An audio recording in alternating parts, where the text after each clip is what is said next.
Vamos abrir Lucas, capítulo 1, o Evangelho de Lucas, capítulo 1, versículo 26. Evangelho de Lucas, capítulo 1, versículo 26. 26. Lucas, capítulo 1, 26. No 6º mês, foi o anjo Gabriel, enviado da parte de Deus para uma cidade da Galileia, chamada Nazaré, a uma virgem desposada com certo homem da casa de Davi, cujo nome era José. A virgem chamava-se Maria. E entrando o anjo aonde ela estava, disse: Alegra-te, muito favorecida, o Senhor é contigo. Ela, porém, ao ouvir esta palavra, perturbou-se muito e pôs-se a pensar no que significaria esta saudação. Mas o anjo lhe disse: Maria, não temas, porque achartes graças diante de Deus. Eis que conceberás e dará à luz a um filho, a quem chamarás pelo nome de Jesus. Este será grande, será chamado Filho do Altíssimo. Deus, o Senhor, lhe dará o trono de Davi, seu pai. Ele reinará para sempre sobre a casa de Jacó, e o seu reinado não terá fim.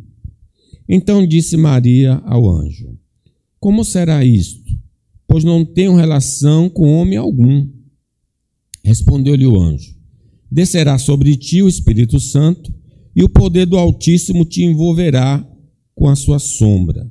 Por isso também o ente santo que há de nascer será chamado Filho de Deus. Isabel, tua parenta, igualmente concebeu um filho na sua velhice, sendo este já o 6º mês para aquela que diziam ser estéril. Porque para Deus não haverá impossíveis em todas as suas promessas. Então disse Maria: Aqui está a serva do Senhor, que se cumpra em mim conforme a tua palavra. E o anjo se ausentou dela. Amém. Vamos orar. Nosso Deus, a compreensão verdadeira da palavra é obra do Espírito Santo.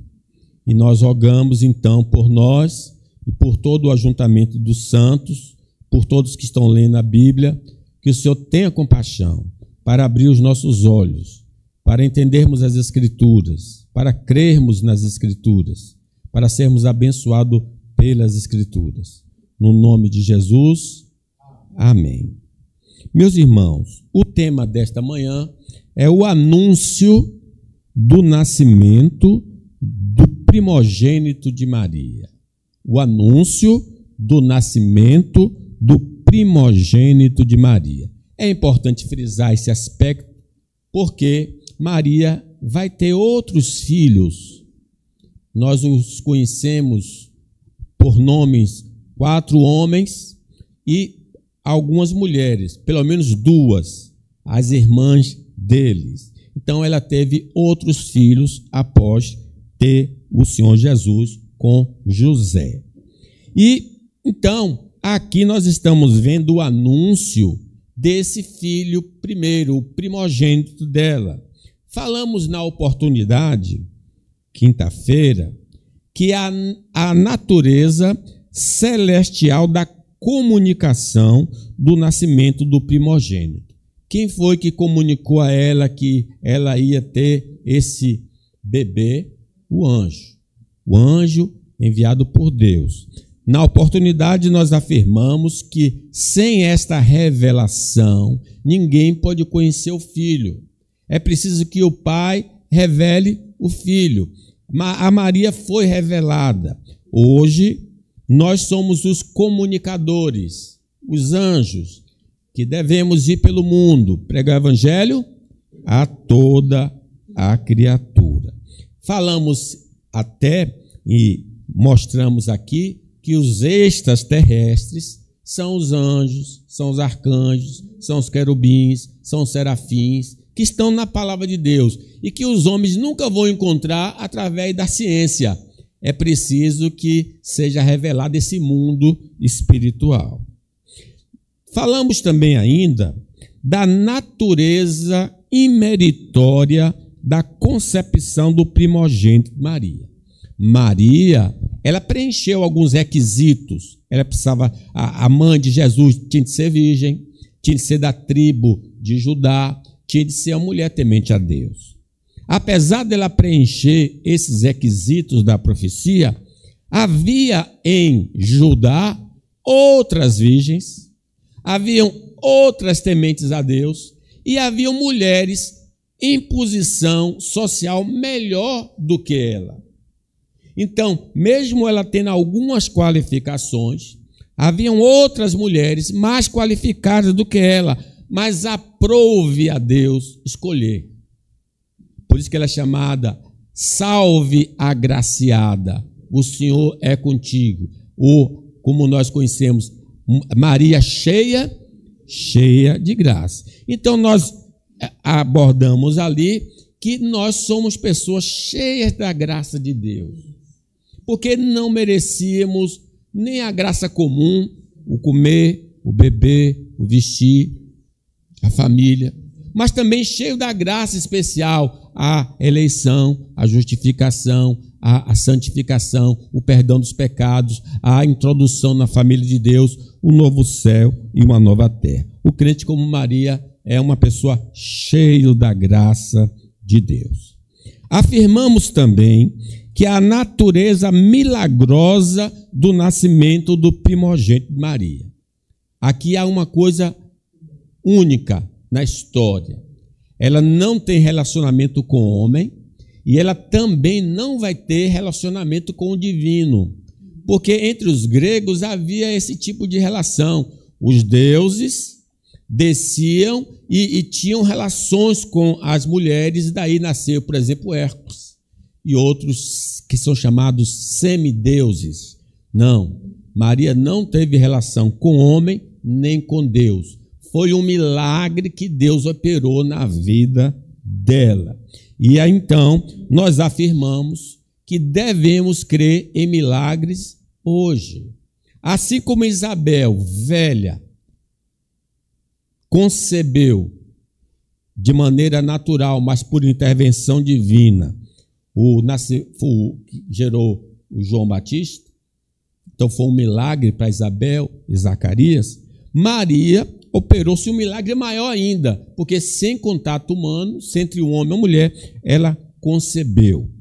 Então, seja a sua causa que for, seja uma coisa assim que você diz, não é possível aos homens, lhe digo, para Deus tudo é possível.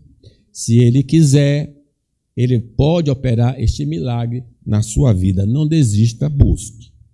E, por último, falamos da submissão a Deus, mesmo diante das dificuldades que a gravidez traria a Maria. Imagine, ela foi para José e disse, olha, um anjo veio aqui e me disse que eu estou grávida do Espírito Santo. O semblante de José certamente caiu. Eles eram casados, mas ainda não tinham tido relações sexuais.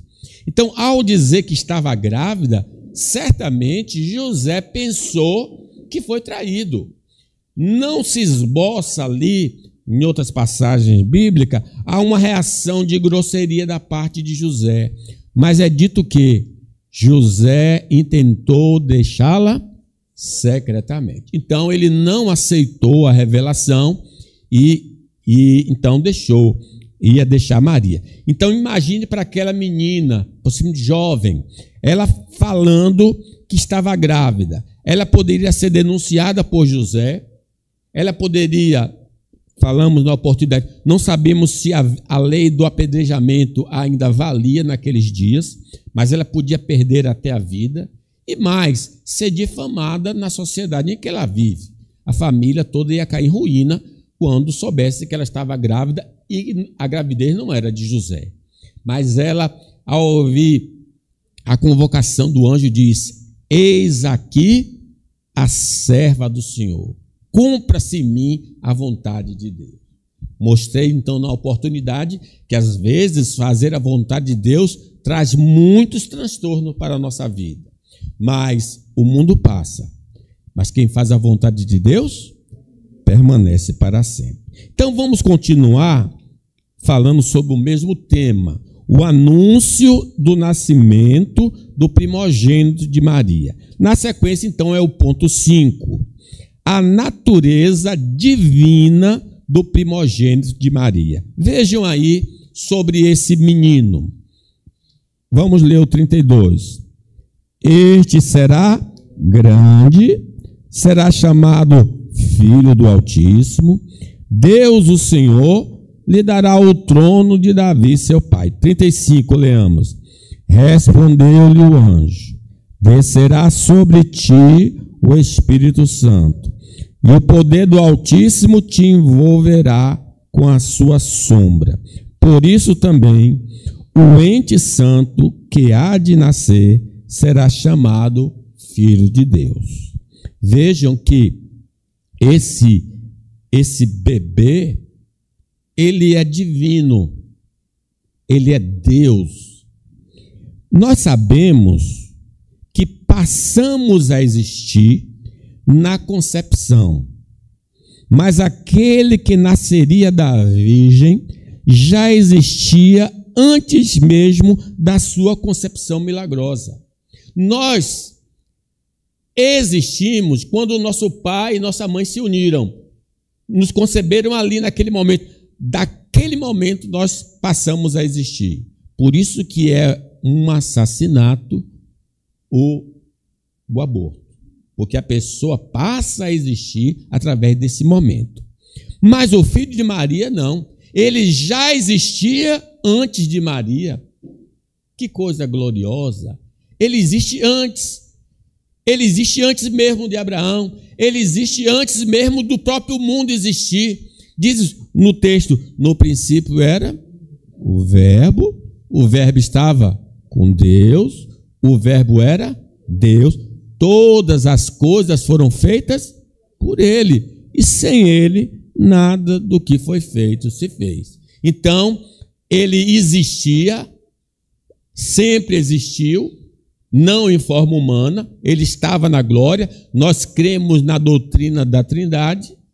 Deus é um, mas subsiste em três pessoas: Deus Pai, Deus Filho e Deus Espírito Santo. Então, o Deus Filho foi colocado pelo Espírito Santo no ventre de Maria.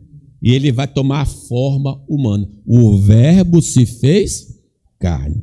Enquanto Maria só passou a existir em sua fecundação, o filho que ela teria já existia em sua natureza divina. Essa é a coisa que se revela aqui.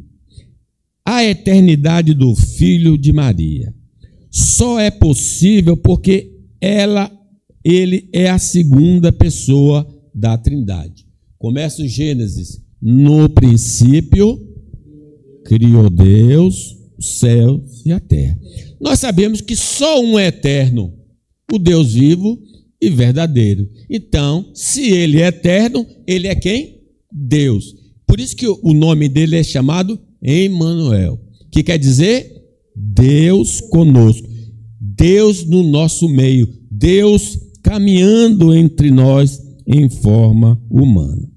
No Antigo Testamento, a presença de Deus era simbolizada pelo tabernáculo. Foi a primeira construção no Velho Testamento lá no deserto. Então, aquele tabernáculo representava a presença de Deus no meio do seu povo. Por isso que ele ficava no centro do acampamento. Depois, com a construção do templo por Salomão, Deus se manifestava na casa de oração feita por Salomão. Mas agora, no Novo Testamento, ele já não está mais no tabernáculo, ele não está mais no templo construído por homens, ele tem um corpo humano. Ele é Deus encarnado, o Deus que se fez homem e habitou entre nós. Jesus afirmou em seus ensinos da sua igualdade com o Pai. Ele diz uma certa feita: eu e o Pai somos um. O que o Pai faz, eu faço também.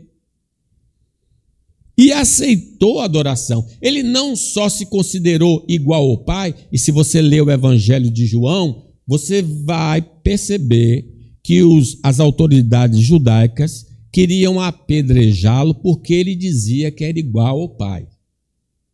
Por isso que eles tinham ódio do Senhor Jesus Cristo. E ele, diferente dos anjos, por exemplo, João, quando recebe a revelação do Apocalipse, ele se prostra diante do anjo. O anjo disse: não me adore. Adore a quem? Adore a Deus. Agora, quando Jesus apareceu a muitos ali pelo caminho, cito o duvidoso Tomé, ao ver Jesus ressurreto, disse: Senhor meu e Deus meu. Ele aceitou a adoração. Lembre que na tentação ele disse: só o Senhor teu Deus adorarás e só a ele prestarás culto. Ele aceitou o culto, ele aceitou a adoração, então ele é o Deus. A divindade do Filho de Maria revela que não precisamos de nenhum tipo de acessório, porque ele é o Deus vivo e verdadeiro. Se você crê em Jesus, você não precisa de Maria, não precisa do pastor, não precisa da igreja, não precisa dos santos, porque ele é Deus, ele é tudo. Então você já tem o que é suficiente. Você não precisa de adorno, você não precisa de boas obras, você não precisa de ser uma pessoa pura. Aí é um requisito no sentido de vida. A vida sua tem que ser pura, mas não é necessária a vida pura para ser salvo, porque a salvação é através unicamente de Cristo Jesus. Crê no Senhor Jesus e será salvo tu e a tua casa. Então você já tem o que é suficiente, você tem Jesus. A natureza divina de Jesus pode se perceber de maneira coletiva e individual de todos que fazem parte da igreja divina. Nós sabemos quem ele é individualmente e nós sabemos quem ele é coletivamente, porque o Espírito Santo sempre está revelando Jesus para nós. Jesus, sendo Deus, conhece a dor mais oculta do nosso corpo e de nosso espírito e tem poder para eliminar qualquer aflição da nossa existência. Ele é o Deus.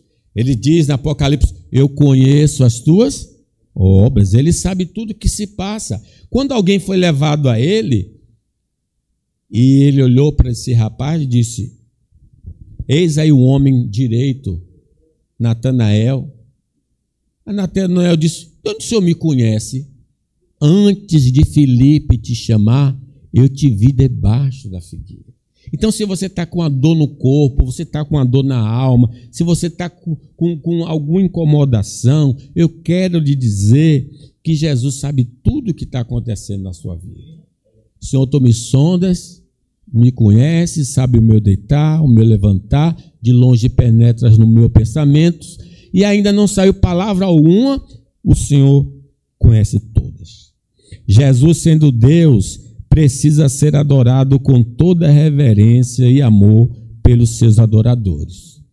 Então, se fazendo todo o projeto, do Natal aí, dar presentes, receber presentes, comidas deliciosas, mas às vezes não há lugar para o verdadeiro, para aquele que deve ser adorado, o Senhor Jesus Cristo. Vamos lá ao sexto lugar. O anúncio do nascimento do primogênito de Maria. Em sexto, a natureza humana do primogênito de Maria. Então ele é um menino especial, porque ele é divino, mas ele também é humano. Vamos ler o 31? Eis que conceberás e dará à luz um filho, a quem chamarás pelo nome de Jesus. Então agora nós estamos vendo que, de fato, Deus se fez homem, se fez carne. O Filho de Deus tomou a natureza humana, sendo concebido por obra do Espírito Santo no ventre de Maria. Às vezes, nós desprezamos o corpo que temos. Lembre, se o corpo fosse algo indigno, Deus nos fazia o quê? Homem. Os gregos achavam que o corpo era a causa do pecado. Então, eles anelavam pela morte.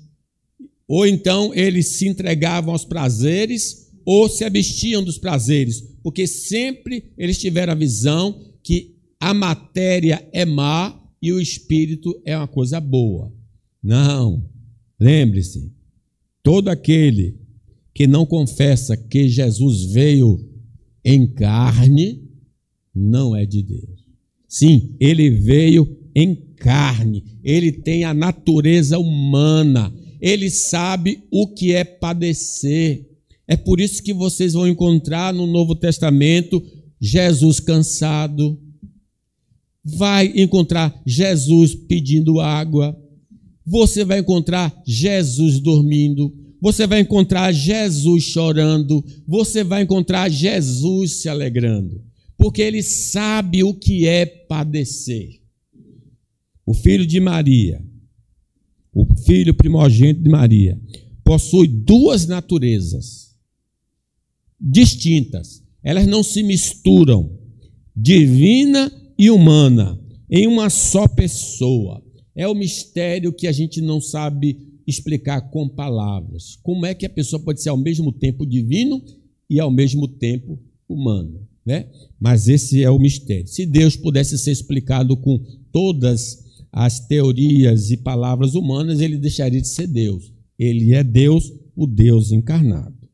Como homem, ele passou por todos os estágios e enfermidades comuns dos seres humanos, até a idade dos 33 anos, foi supostamente quando ele morreu, a idade, não sabemos com certeza a idade dele quando morreu. Só uma coisa ele não experimentou o pecado que nós experimentamos. Então, o Senhor Jesus Cristo enfermou, vocês sabiam disso? Ele mesmo na cruz enfermou por causa daquele tratamento que ele estava recebendo. Imagine quando criança, o Heitorzinho não está aqui, de acordar Maria à noite porque estava com fome, querendo mamar. Então, todas essas experiências não pecaminosas, o Senhor Jesus Cristo experimentou. Ele precisava ir no banheiro. Ele precisava das coisas mais comuns que qualquer ser humano precisa, ele precisou também. Só não tinha desejos de pecar. Como homem, ele foi tentado pelo diabo e recebeu uma proposta indecente de crenças e comportamentos, mas venceu todas elas, estando habilitado a ser nosso fiador.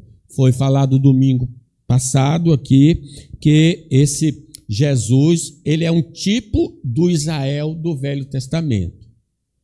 Israel fracassou no deserto. Jesus foi levado pelo Espírito ao deserto para ser tentado pelo diabo e ele sustentou a Deus até o fim, para estar habilitado a levar sobre si os nossos pecados. Como homem, ele se submeteu às leis legítimas do Estado e leis religiosas da sua comunidade. Dá a César, que é de César, dá a Deus, o que é de Deus. Ele não deixava de ir aos cultos oficiais que Deus estabeleceu, a Páscoa, a festa do tabernáculo. Você vai encontrar sempre Jesus com a sua família, porque eles moravam não tão longe de Jerusalém, para ir cumprir a liturgia que Deus havia estabelecido no Velho Testamento, mostrando assim que, como crentes, nós devemos nos submeter às autoridades, porque Deus é que constituiu essas autoridades. Como homem, ele praticou muitas boas obras em favor dos necessitados e não desprezou aqueles que se lhe opunham durante seu ministério terreno. Ele é sem igual. Ele ajudava, mas ao mesmo tempo ele ia na casa do fariseu comer. Apesar do fariseu desprezá-lo e tratar mal, mas ele sempre se aproximou das pessoas e ajudava as pessoas, nos revelando que Deus nos criou para as boas obras. Ele é um tipo, é um exemplo para nós. Como homem, foi por todo o território de Israel, anunciando as boas novas de salvação. Para isso eu vim. Eu não vim só para ajudar economicamente ou na saúde as pessoas. Eu vim pregar o evangelho às pessoas. E ele saiu pregando a palavra de Deus. Como homem, ele sofreu muito na alma e no corpo. Lembra do Getsemane? A minha alma está profundamente triste até a morte. Fica aqui e velai comigo. Sofreu na alma, no corpo, teve uma morte humilhante, que é a morte de cruz, não só humilhante e vergonhosa, e tudo isso aconteceu não por causa dele mesmo. Ele foi morto por causa dos nossos pecados. O castigo que nos traz a paz está sobre ele, e sobre as suas feridas nós somos sarados. Mas ao terceiro dia foi ressuscitado, subiu aos céus, assentou-se à direita do Pai Todo-Poderoso e voltará com poder para julgar vivos e mortos. É o filho de Maria. O anúncio do nascimento do primogênito de Maria. Em sétimo, a natureza majestosa do primogênito de Maria.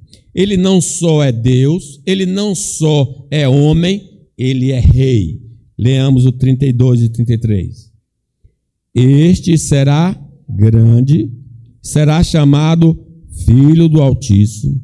Deus, o Senhor, lhe dará o trono de Davi, seu pai. Ele reinará para sempre sobre a casa de Jacó, e o seu reino não terá fim.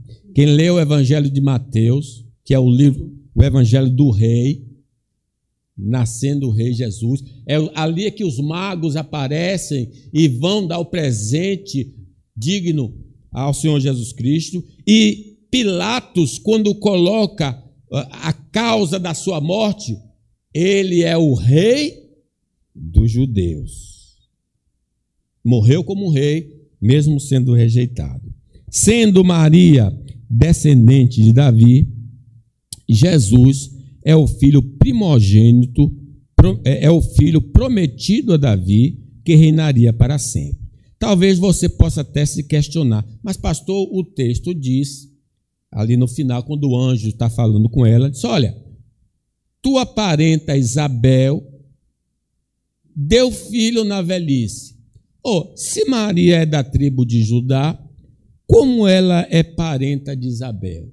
Essa é a grande questão que se levanta. Porque Isabel e Zacarias faziam parte da tribo de Levi. Como é que ela é parenta? O que se especula é o seguinte, o pai de Maria, que é da tribo de Judá, teve um relacionamento com alguma filha de Arão. Então, ele se torna parente e ela herda o nome do pai, sendo, então, ela filha de Davi, certo? A gente não tem mais outras informações acerca disso, mas ela era parenta de Isabel, talvez nesse aspecto. Como um rei eterno, sendo Maria descendente de Davi, Jesus é o filho prometido a Davi, que reinará para sempre. O seu trono não pode ser destruído. Ele reina, o Senhor reina. Ele diz: todo o poder foi-me dado nos céus e na terra. Como rei eterno, Jesus recebeu dos magos a honra e os presentes de um soberano. Enquanto o seu povo não o reconheceu, aqueles que vieram do Oriente, porque tiveram a revelação da sua estrela, e lhe deram ouro, incenso e mirra, mostrando assim, reconhecendo a realeza. Eles mesmos disseram a Herodes: onde está o rei dos judeus? Porque nós notamos a sua estrela no céu, estamos aqui para adorá-lo. Nós temos dado ao Senhor Jesus a honra que Ele merece? Estamos dando o melhor de nós ao Senhor? Lá no Malaquias, as pessoas, desconsiderando o grande rei, o Deus vivo, traziam animais cegos, coxos, defeituosos, mesmo tendo um animal bom no seu rebanho, mas davam o pior para Deus. O seu tempo é o tempo melhor que você tem dado para Deus? A sua oferta é a melhor oferta que tem dado para Deus?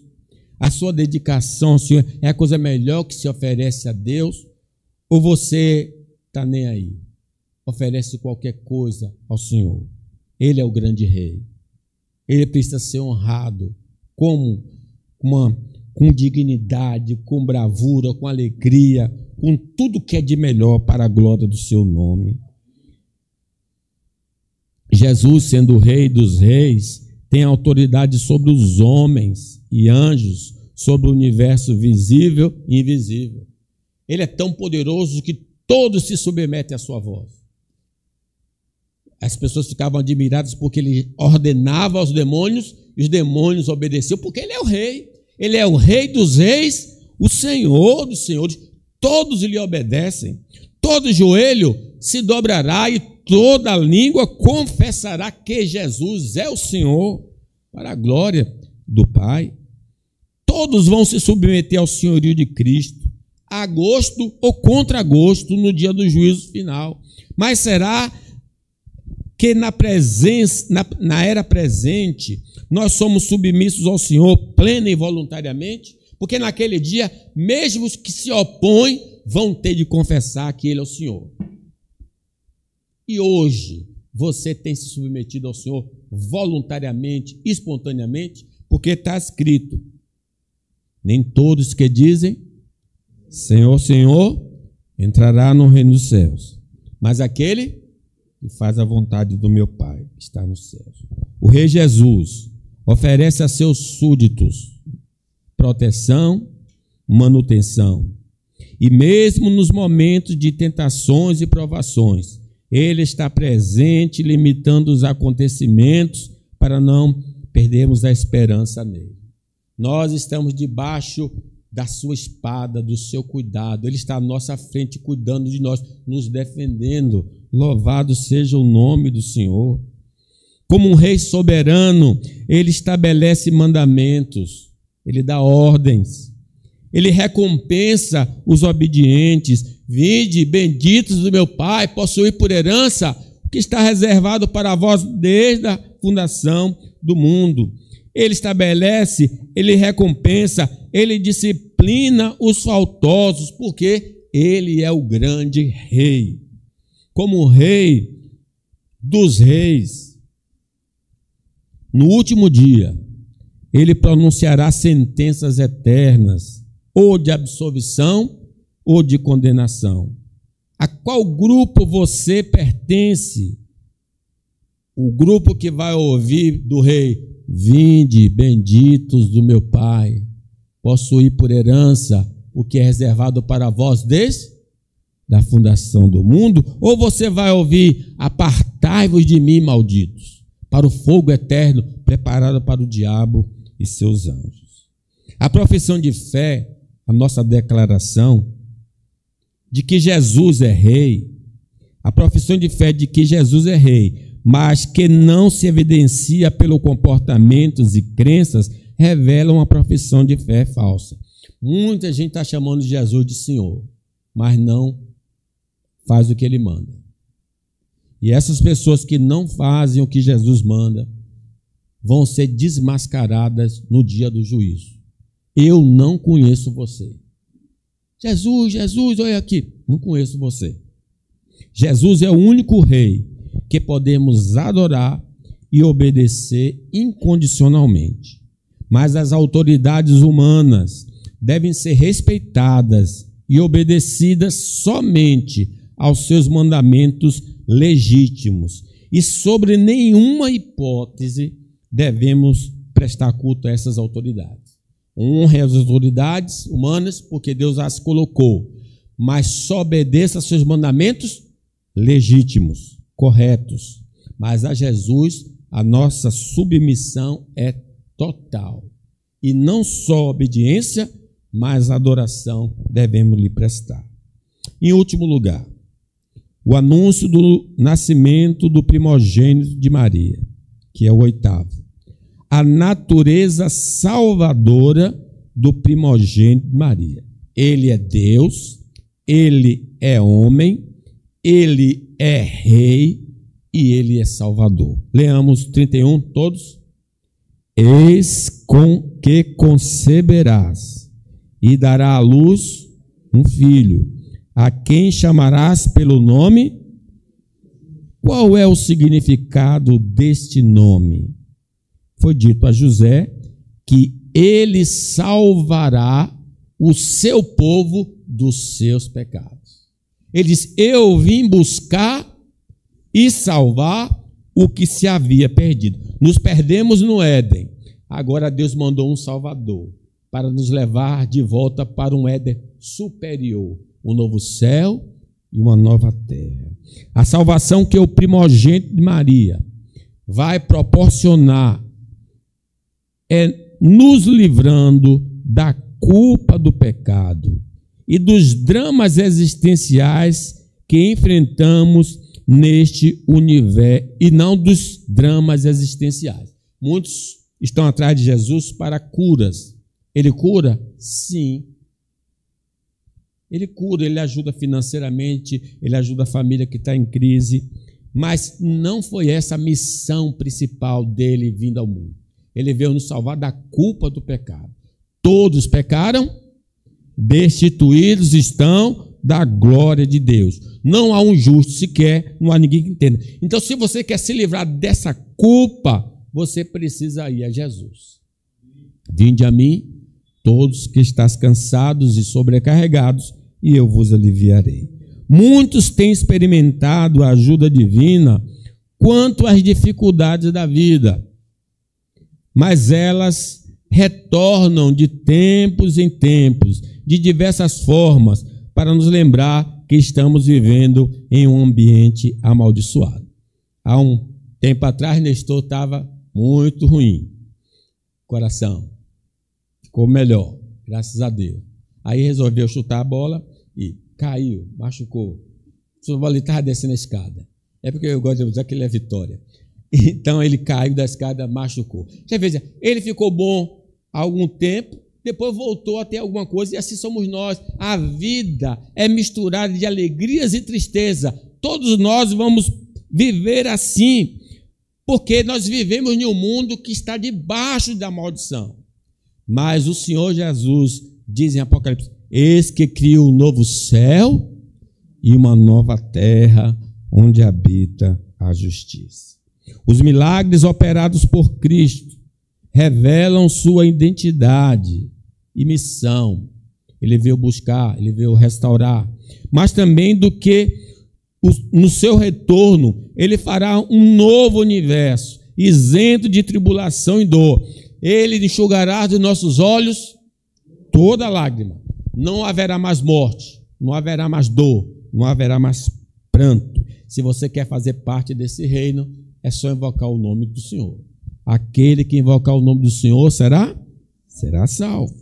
O primogênito de Maria nos salva da escravidão ao pecado, não só da culpa, mas de ser escravo do pecado, nos dando uma nova natureza, escrevendo a lei de Deus em nosso coração, colocando o seu Espírito dentro de nós, que vem nos habilitar a rejeitar as propostas indecentes.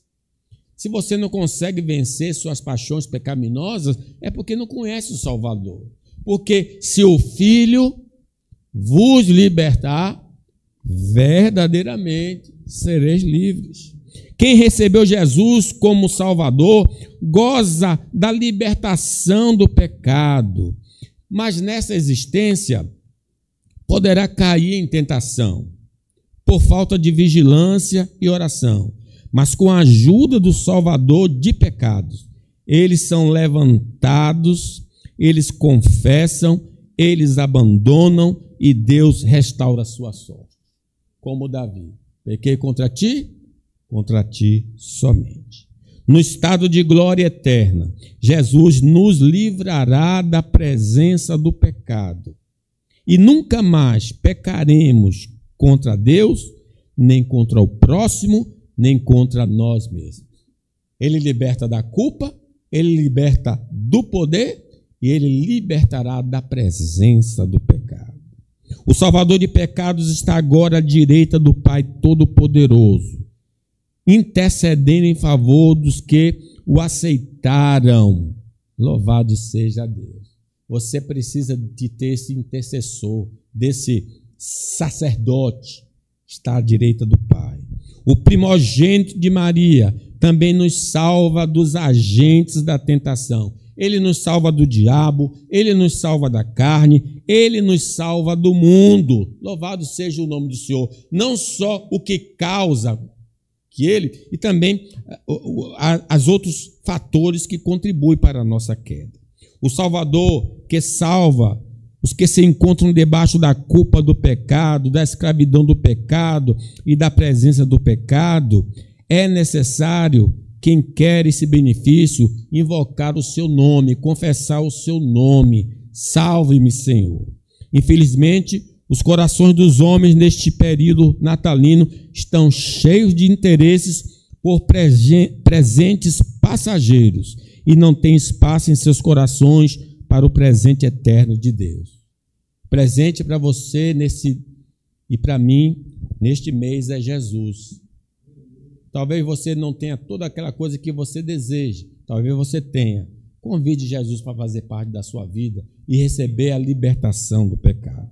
Concluo, meus irmãos. Se nós nos temos relacionado pela fé com o Filho de Maria, nosso destino eterno será cheio de gozo e alegria.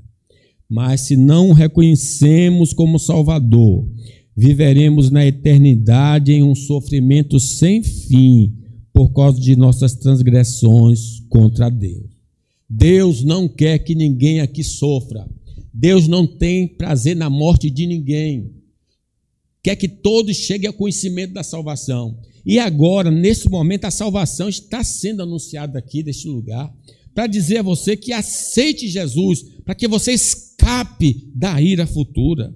A promessa da vida, a vinda do Salvador ao mundo se concretizou. Quem não acredita nessa mensagem vai receber o anticristo. Se você não crê que ele já veio e que ele salva, você está esperando um outro Salvador, você vai acolher o enviado do próprio diabo para te iludir. Tome cuidado. Nos lugares considerados insignificantes e através de pessoas sem prestígios, Deus usou para manifestar a sua glória salvadora. Deus continua operando no meio onde os homens geralmente não dão valor. Onde Maria estava? Aonde? Nazaré. Lugar Galileia dos gentios. Pode vir alguma coisa boa de Nazaré? Mas naquele lugar ele se manifestou. Qual a mulher que ele visitou? A mulher mais pobre da época, Maria. Atentou para a baixeza da tua fé. Ele não se pressiona com as pessoas, a posição das pessoas, o lugar das pessoas.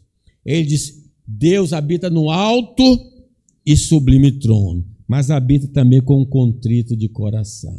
Louvado seja Deus. Os seres, a esperança para os pecadores com a chegada do Salvador ao mundo. A condição para ser abençoado é crer é se arrepender. Arrependei-vos e credes no Evangelho. Esse é o Natal que nós comemoramos, a vinda do Salvador. Amém.